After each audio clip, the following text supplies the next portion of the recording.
No? Here I am. How about a short, black-haired girl? Seems pissed at everyone all the time. No? Sorry. Oh my god, I'm looking for my colleagues. They're also hunters in the SSS. Petra! Every time. You just every time. The secret's out. You have to come with me now. Come on. Okay. Come on, pick up the pace, people. We're in it. This is important. This is not the move. Okay, so here's the deal. I'm a ghost hunter. Okay.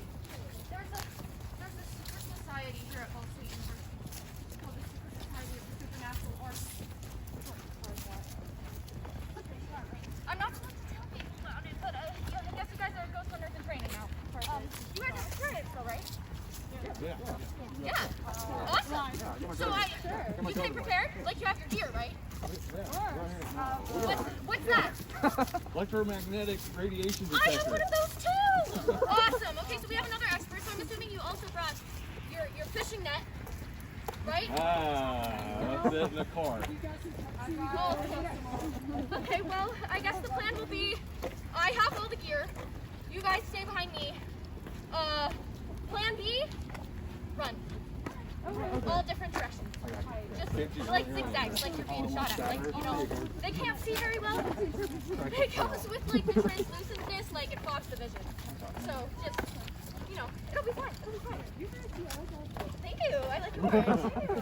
And you know, it's protocol for being a ghost hunter. Can we join you on that? Yes, exactly. Okay, but today we are looking for poltergeist. Terrifying, I know. Because the SSS has a giant stack of money for whoever can find and capture it. So that's today's goal. Oh my god. A real life vampire. I mean, not that I've seen one before. Many in my time. But caution, everyone. These are cold, dark, heartless creatures who are very dangerous. Even though this one appears to be all alone.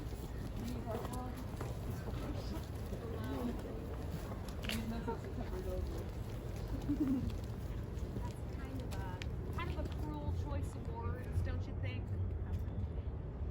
There's no loneliness quite like immortality. You can only stay in one place for so long before people start to notice there's something a little bit off about you. Don't get attached. Don't lay down roots, because as soon as you do, one of two things will happen. Either everyone you love will age and die before your eyes, or you'll get chased out of town with torches and pitchforks. It's either a life of perpetual grief or a life on the run. There is a third option, I suppose, which is to try and preserve it all. To hold tight onto those things you love and try then freeze them like an insect in amber. But I can tell you from experience, that is a dangerous game.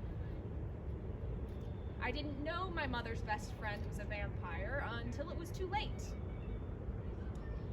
To see them together, death would be the last word to cross your mind.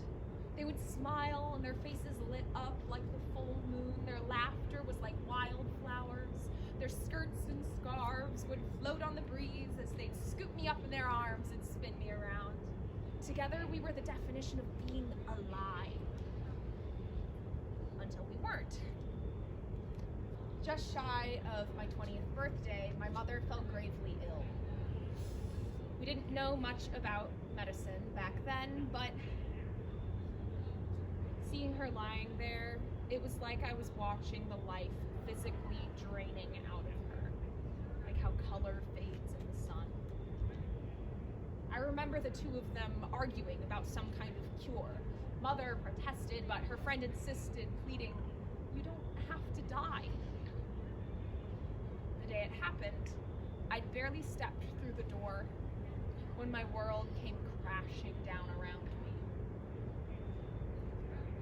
My mother was dead. As I knelt beside her body, I felt two cold hands grip my shoulders. If I hadn't been so blinded by my tears, I might have seen the blood on those hands. might have seen how it resembled the blood covering my mother's face and neck and chest. But I didn't. Instead, I let that woman hold me, let her run her fingers through my hair, let her soft words roll over me. I'm so sorry. I tried to save her. She was crying too, and she kept talking things like, "We'll be okay. I can fix this. Everything will be fine." Eventually, I couldn't hear her anymore as I let out sob after sob, high and sharp like a wounded animal. And then suddenly, her arms weren't comforting anymore. And that chill cut bone deep, like the worst winter's wind, like a knife. And then her skin wasn't cold anymore, and the air wasn't hot, and everything felt wrong. Not different, but wrong.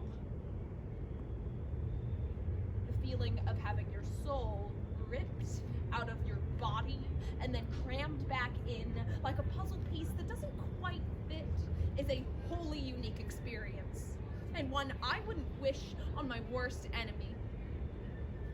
Which is why, when I came to, I promised myself I would never do what she'd done. I would never put anyone through the torture she'd put me through. No matter how much I hated them, no matter how much I loved them. So I swore myself to a life of solitude. Now fate works in funny ways, and eventually I ended up here, curator of an art museum in Muncie, Indiana. And so far, successful in my goal. Successful and miserable. A peaceful few decades passed at the museum. Sure, a suspicious number of art history students have transferred over the years, but we don't need to get into all that. One day, a woman walked into the museum. She wore a wide-brim hat and carried a stack of photographs. That was what struck me initially about her. The nerve to bring your own art into an art museum. But she was just like that. She introduced herself as, what was it? Oh, a scholar of the impossible, the strange, and unconfirmed. She started bombarding me with questions about the school, the museum, local myths and legends. Little did she know she was speaking to a rather notorious local myth and legend. She leaned in close, and in a low voice, like she was worried I wouldn't believe her, she said she'd heard there was a vampire here on campus, and she was here to investigate. Understandably, that made me chuckle, but I decided to humor her. Oh, well please tell me more. They say it's a woman, and most of the sightings have been in or around this very building. No, yes, right here. We agreed to meet up the next afternoon, discuss the matter further, and she rushed off to pester some students. What started as a few afternoon chats about urban legends, local monsters, cryptids, as she called them, soon grew into a close friendship. A true friendship, and the first one of those I'd had in years.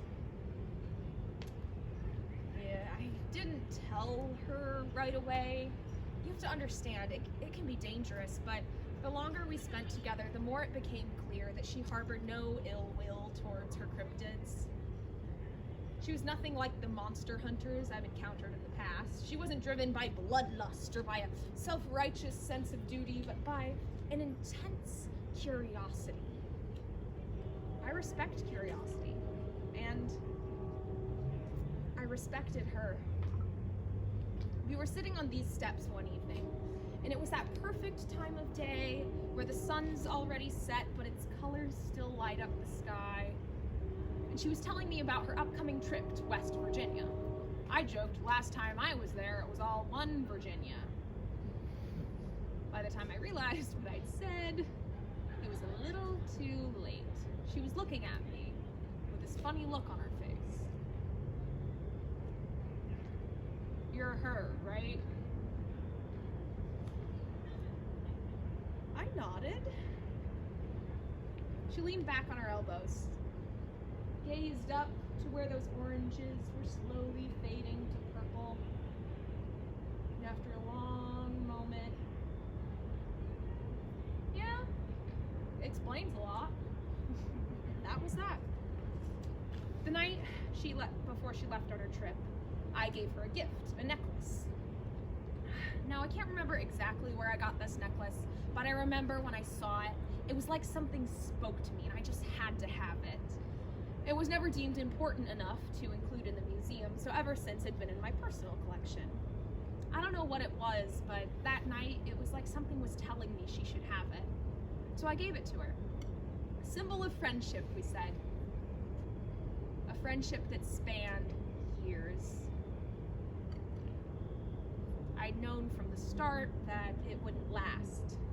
It couldn't, nothing ever can, but as those years dragged on, it was like I started trying to convince myself that maybe somehow it could. Maybe it'd be different this time. I didn't know it at the time, but that next day, waving goodbye, watching her board that bus, would be the last time I ever felt truly happy.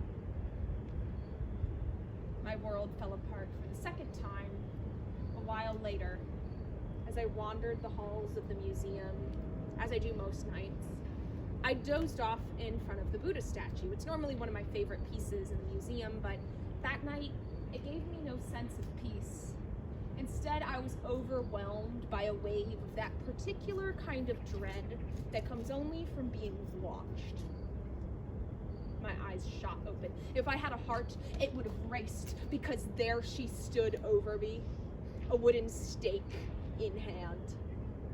Our eyes met and the world froze. She had tears in her eyes. Tears. Can you believe that? And in this soft, broken voice I couldn't quite recognize, she uttered 3 simple words. I'm so sorry. And I lunged. I know what you're thinking, and no, I didn't kill her. She got away. Would I have killed her if I'd had the chance? Honestly, I don't know. But she got away and left me there on the floor of the China and Japan exhibit, a wooden stake through my leg. Now, a stake in the leg won't kill a vampire, but it will do lasting damage. Not many people know this, but vampires bleed smoke. Liquid like blood and noxious like sulfur. Most who have ever seen a vampire bleed don't live to tell of it. But she did. She fled, that cursed necklace still around her neck, and left me there, unable to move, inky, oily smoke pouring out of my wound and across the tile.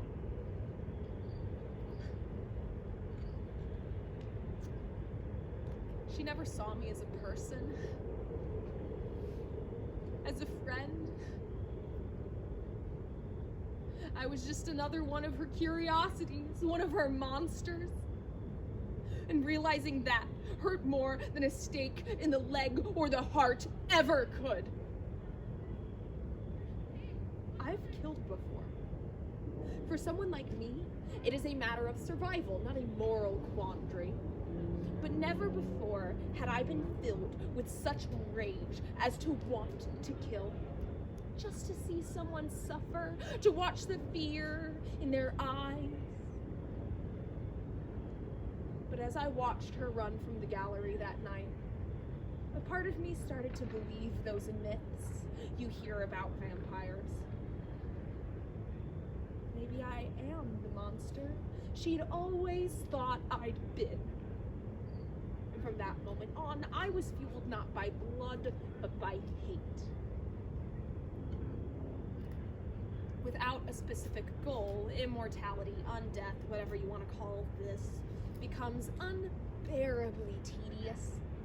It's just a cycle of going through the same motions over and over and over again until you can't remember where they started anymore. That is the beautiful thing about revenge. You know exactly where it started. Twilight sounds a little different here. No. You can joke. You feel safe. I bet you all feel safe, feel comfortable. But just because you aren't a vampire doesn't mean you've escaped my fate.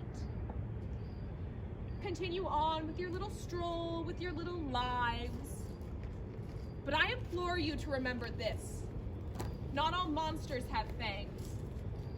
And they're not always hiding in the shadows. I think you've wasted enough of my time. Bye. Have a good night. I can recommend you to a therapist, my guy. Like, coach, you did a vampire. We got like 3 counselors. But I didn't know the vampires would smoke. Crazy. We gotta write that down. That's what I haven't got. Oh, yeah, that's you. It's okay, don't worry about it. We have bigger things to worry about right now. Super one, guys! Let me get my ghost repellent. Hold on. This is beginner hunter stuff. Watch me take care of it.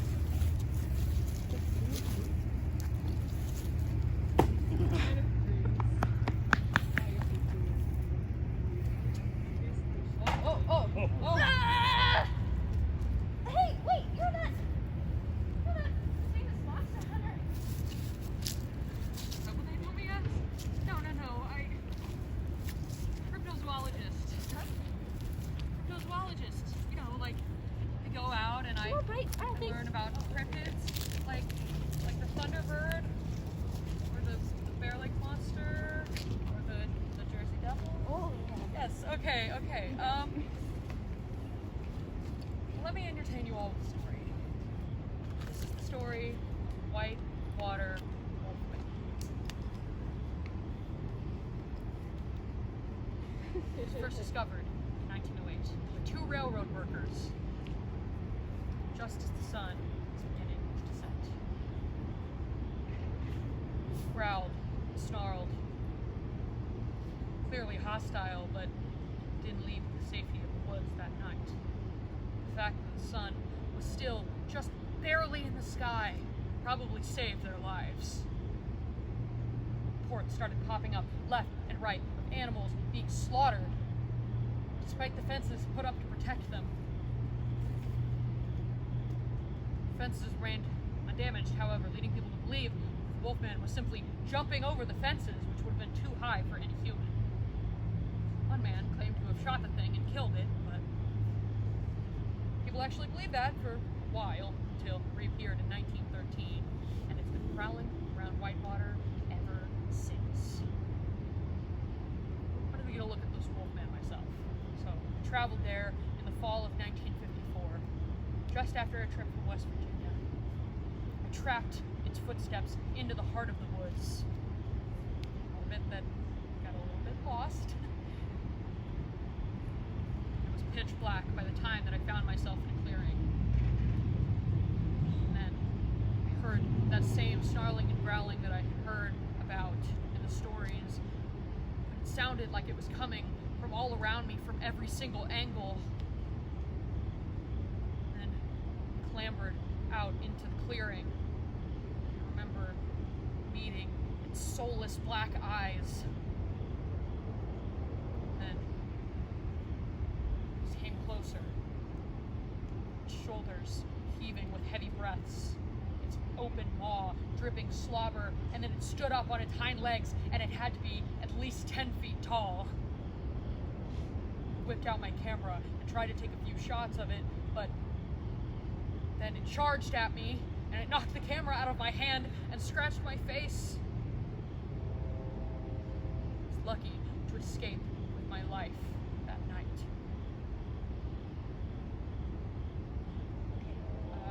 Tough crowd. Maybe another story. Maybe that'll help. Alright.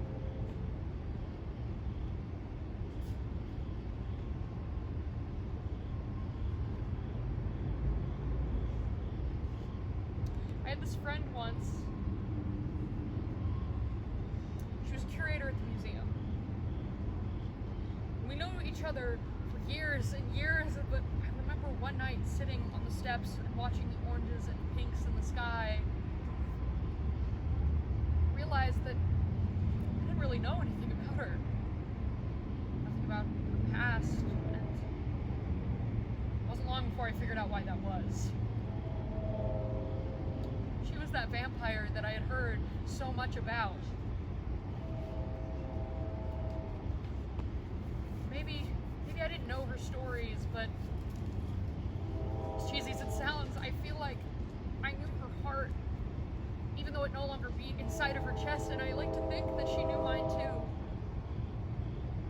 That's just wishful thinking. She gave me this beautiful necklace before I left on my last trip. Though, at the time I didn't know that it would be my last. When I came back, because I always came back, I was drawn to the museum. It was dark. And being drawn to it was nothing new or different, but I remember feeling different in a way that I couldn't explain. I didn't even realize what I was about to do until I was face to face with her and I saw this look in her eyes that I had never seen before. Now I know that it was betrayal. I remember feeling the weight of the stake in my hand, tears running down my face, because I couldn't stop myself no matter how much I wanted to, and all I could think to say was, I'm so sorry. She lunged at me, and I remember stabbing her in the leg, in a wound that probably never healed. And then I ran like a coward. I ran because she let me go that night. Even after I had betrayed her, she let me go. And I know that she could have killed me if she wanted to, because she was fast enough, and I was never very fast.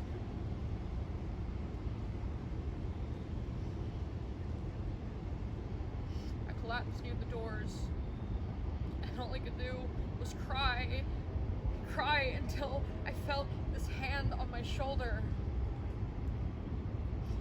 And I looked up, and the look in the eyes of the man standing before me was not one of comfort or concern, but of this primal hunger, this hatred, the same look that I had seen in the eyes of the wolfman just days before. And that, there may have been words, but I don't remember them now. I can only remember the look on his face before he grabbed my throat, his hands closing around it until I could no longer breathe and I could no longer see. My vision began to blur, and I guess instinct must have kicked in because I managed to get him off me, but then he came back and grabbed for the necklace. The last memento of the friendship that I just destroyed. I couldn't let him have that. Couldn't let him take that from me. So I tried to grab it back, and that's when I felt the cold metal against my throat. Warm, gushing. And his face was the last thing that I saw before everything went black. And I woke up outside of my own body, and I watched him drag me all the way here, no longer able to do anything, as he buried me in an unmarked grave like I was nothing.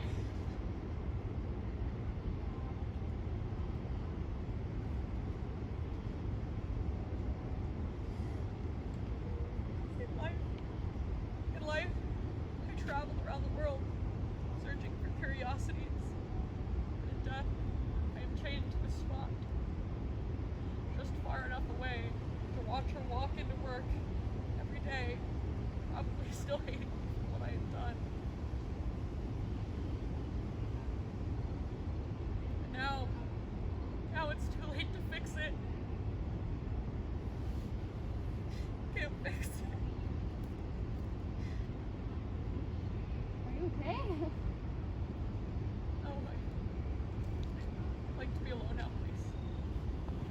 Yeah, of course. Our bad. We'll catch the next joke. Okay. She'll be fine. She'll be fine.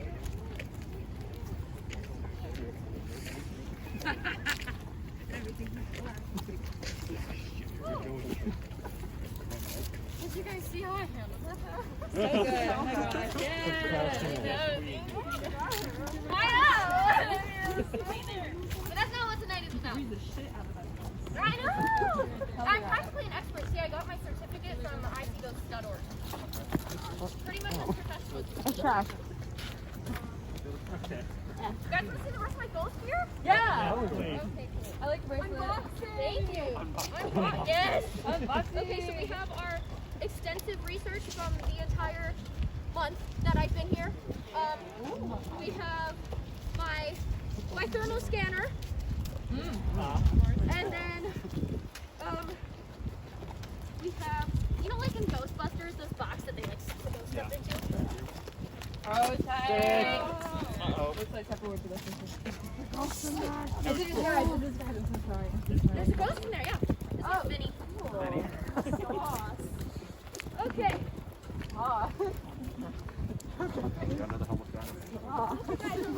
You ghosted one night, hello.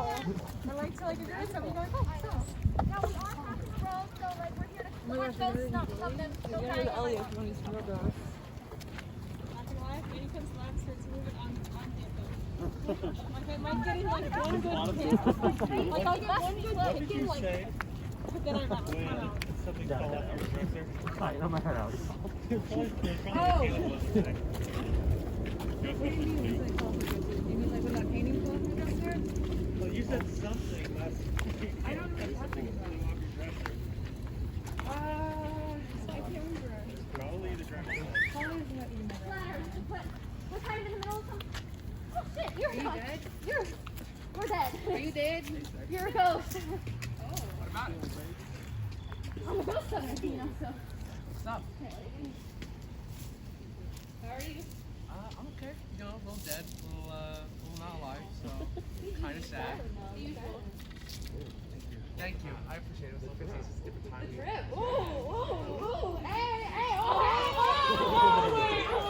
You guys like stories? I'd probably stand under that tree if I was starting to sprinkle. Doesn't really bother the dead, but if you guys don't want to get wet. Oh, yeah. It's a love story. It's also the story of how I died. So kind of fun. Started right here, actually, on that bench. That's where I first saw her. Bonnie Monroe. Oh, I'd never seen a dame like her before. She had it all. By Jove, she had the looks. Gosh, she was a head turner. The charms. She had me wrapped around her finger. The smile. She had a smile like a maniac. It just took me a bit too long to figure out that that was because she was one. But we'll get to that. We'll get to that. Don't worry. Point is, I was smitten beyond belief. Heart in my eyes, chest pounding like a drum, and my knees were shaking at the prospect of talking to her. But I finally worked up the courage to walk up to this girl and tell her, Miss, you have got to be the most gorgeous thing under the stars. Can I buy you a drink, a diamond, the moon? And she said, no thanks. I know, but I didn't give up. You know, I kept offering to carry her bags. I was writing her letters, and all to no avail. Until one day, my luck seemed to change, or so I thought. She turned to me and she says, after days and weeks of ignoring me, you want to do something? I've got just the thing. There's this necklace. It's absolutely to die for. It's darling. And if you want to be my darling, I must have it. I'm no Joe Schmo, you know. I gotta get it for her. It's my chance. I can't blow it. Yeah. So I say anything you want, hon.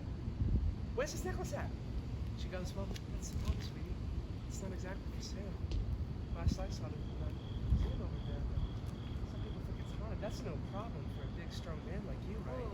No, not at all. Of course not. I'll do anything you want.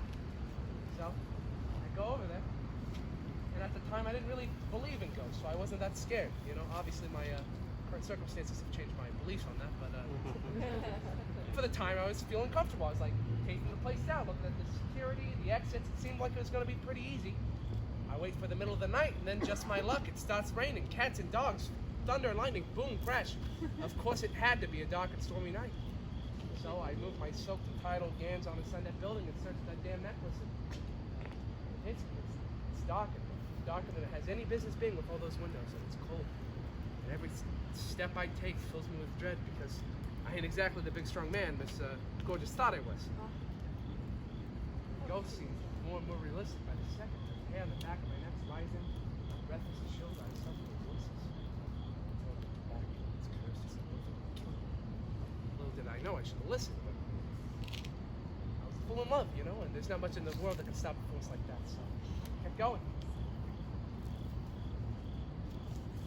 My heart goes heavy in my chest. I pull up my flashlight, try to illuminate the darkness best I can, but I'm barely putting a dent in that black. The voices get louder. Get back. She's around and will kill you. Get back. It's just not worth it. She's lying. Get back. And all of a sudden they stop. And I hear something I know. I'm not alone. I hear a sobbing. I pop my head around the corner in the flashlight up. I see a woman. She's crying. And I can't really remember what she looked like even because I couldn't take my eyes off the neck because on that she was wearing the item I so desperately sought. The necklace. Finally, with the damn thing in my sights, it was calling out to me, reaching out, telling me to just take it. Be so simple.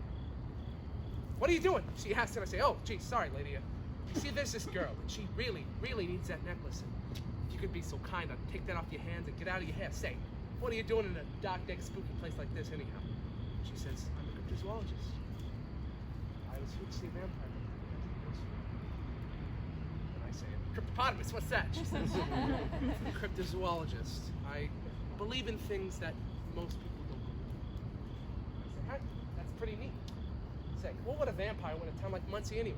And this was the 1950s, mind you, so it was the automotive jobs hadn't really left and meth wasn't really around yet, so it looks a lot better than it does nowadays. She says, vampire looks good. It's nice and quiet, or it was until this necklace it made me. She starts sobbing again. I go, look, lady, geez, it's just some jewelry, but then I heard it's called for real this time. It's talking to me. It's saying, don't you want it? Then have it at any cost. If you want it, then take it. This obviously scares the bejesus out of me. It's a talking necklace for crying out loud, but from where I stand, this necklace is making a lot of good points, so I reach out for it again. And she says in a voice that doesn't seem like hers anymore now. No, it's mine. Get back. It's mine. All mine. It chose me. It chose me! She's crouched over, clutching her face so tight, the necklace is turning white. And then it's close to me again. She gets something. Just take it. So I reach out and she hisses at me. She bursts out the door. I take off like a rocket after her. It's just us in the rain. She makes it maybe 20 feet before I figure, hey, it's now or never. And I tackle it to the muddy ground. We're grappling, trying to get the upper hand. I have it, then she has it, then I have it. And I grab her hands. I try to pry him apart, but she's kicking and clawing at me, hissing like a demon all the while. I'm sweating, trying to pull this necklace out from her iron grip, and calls to me again.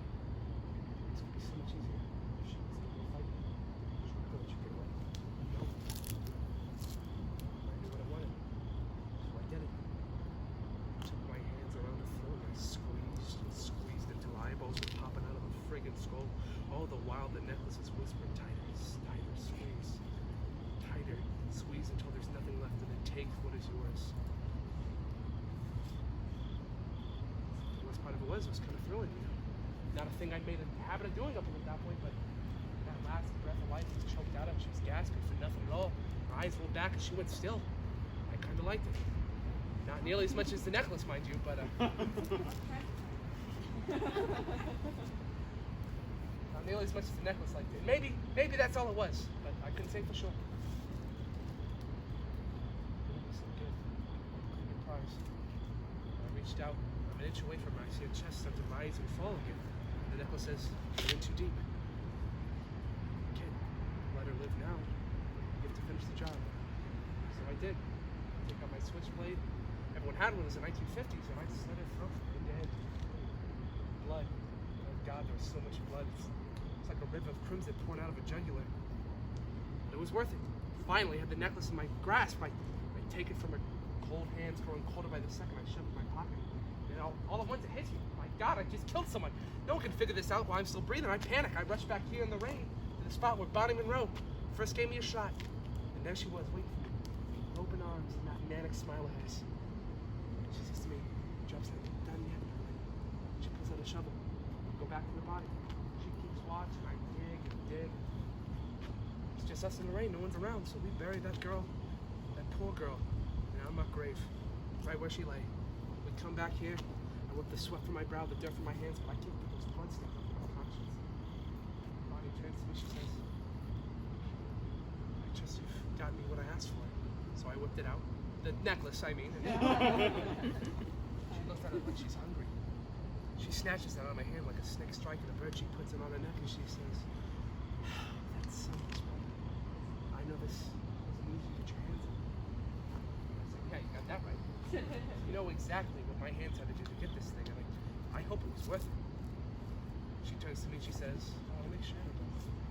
Come with me and get your award." So I did. And I'm not one to kiss and tell, sorry, but I know. It might have been a little show. Anyway, that's after all our fun. That's when she stabbed me in the back. Literally. A bunch of times too, not just once or twice. And as I lie there bleeding on the floor, dying, gasping my last breath, I ask why. After all of that, why? I would have done anything you wanted. She turns to me and she says, "The last thing I ever heard before the year."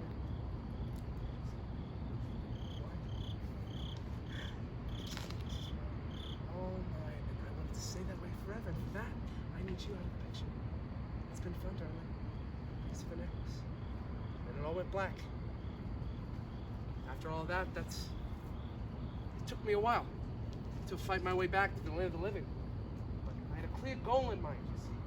Revenge. Revenge on all the betrayers of lovers, on the backstabbers who lie and make other people do their dirty work, and maybe, just maybe, to feel someone's neck clenched between my hands again. I hope it was worth it, Bonnie. Because now you're bound to that necklace forever. And I'm bound here, looking for some dirty work to do. Wait a minute. You killed a woman, brutally murdered her for a Yes. piece of jewelry because Yes. you saw a pretty lady that made your insides feel things. Yes. And she's the maniac? Yes. Okay. Well, I'm not one to mess with revenge, so let's go, Hunter.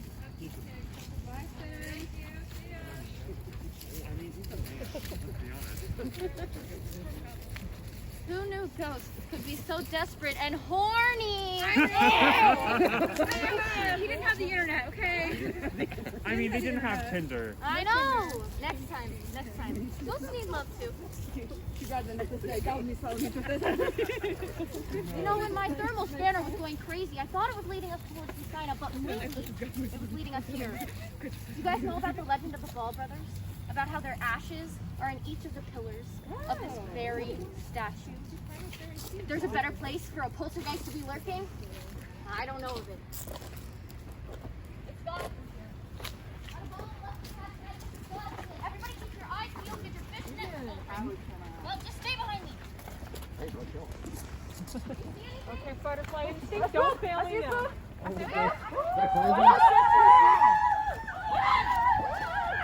What's up, bro?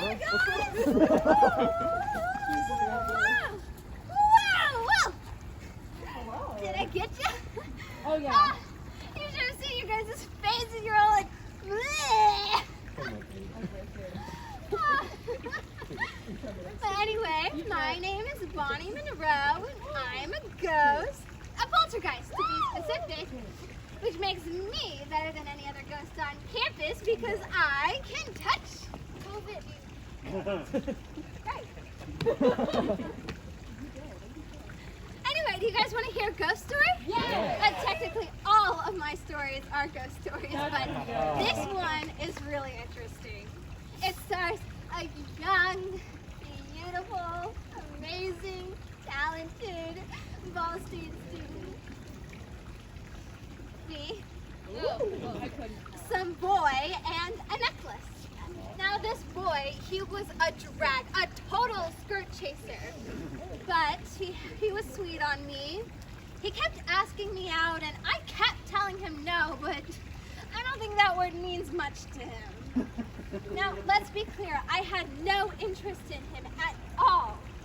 But one day, I saw the creepy curator at the art museum giving someone the most beautiful necklace in the world. It was vintage Victorian. I just had to have it. I couldn't bear the thought of not having it. It was the most precious thing in the world to me. So I started to plan. I couldn't just take it. I was a straight-A student. I couldn't have theft on my record. But I remembered that boy. Yeah, he was some beatnik, totally worthless to me, but he could be a pawn. So I went up to him one day and asked him for a favor. I could practically see him drooling over the thought of me. So I told him if he wanted to be with me, he would have to steal the most beautiful necklace in the world. And I sent him to where I'd seen it last, at the art museum. We made plans to meet at my dorm in Lucina. Sitting there, waiting, knowing that the necklace was within my reach, the anticipation was killing me. Thank you. And finally, he came back. He looked frazzled, almost like he'd seen a ghost, but he had the necklace, my necklace, finally in my hands. Suddenly, I felt this overwhelming urge to kill him. The plan was to take it and leave him heartbroken, but suddenly I just had to kill him.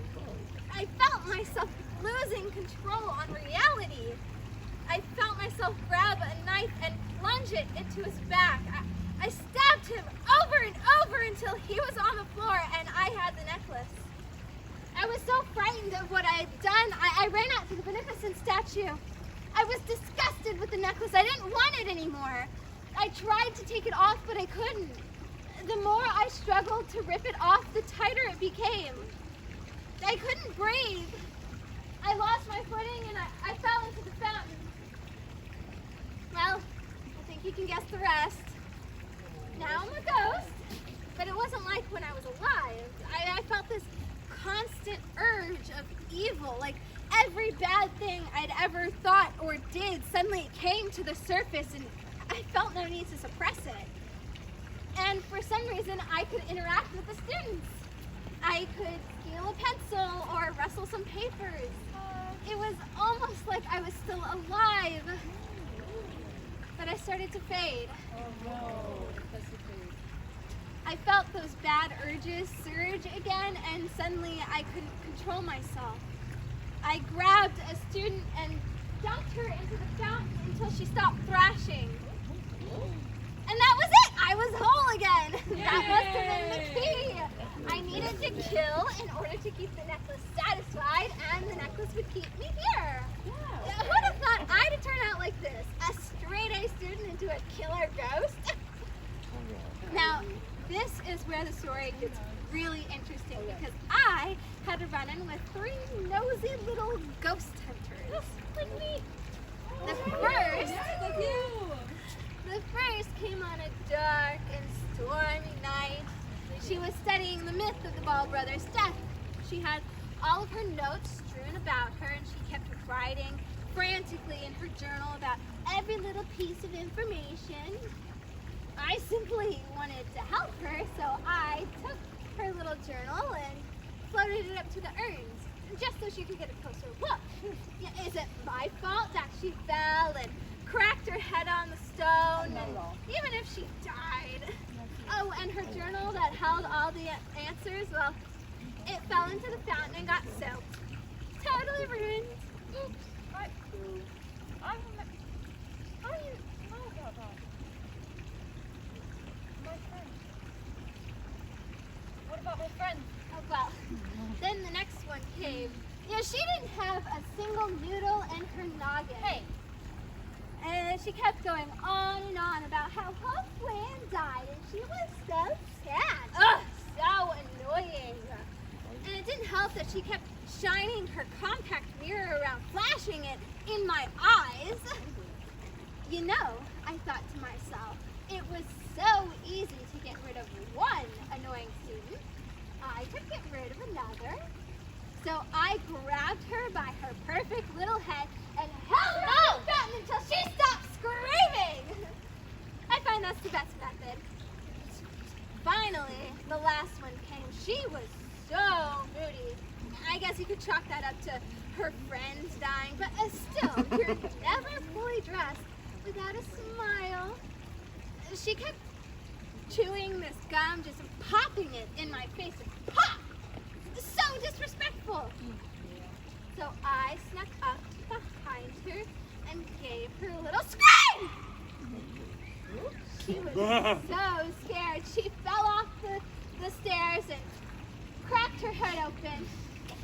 And there were no more little ghost hunters. But the necklace is never fully satisfied. And I see plenty of little victims here. No. That doesn't make any sense. That can't be. I do research. I'm the ghost hunter. I can't be the ghost. I'm not dead. What the hell did you do? I just told you. I'm dead. You fucking psychopath! I'm gonna find my friends and prove you're wrong! Oh, well, you're not gonna remember this anyway. They never do. Oh no! Are we dead? Oh, do you guys want to die? Because I can. Yeah. Hold my drink. You fucking millennials.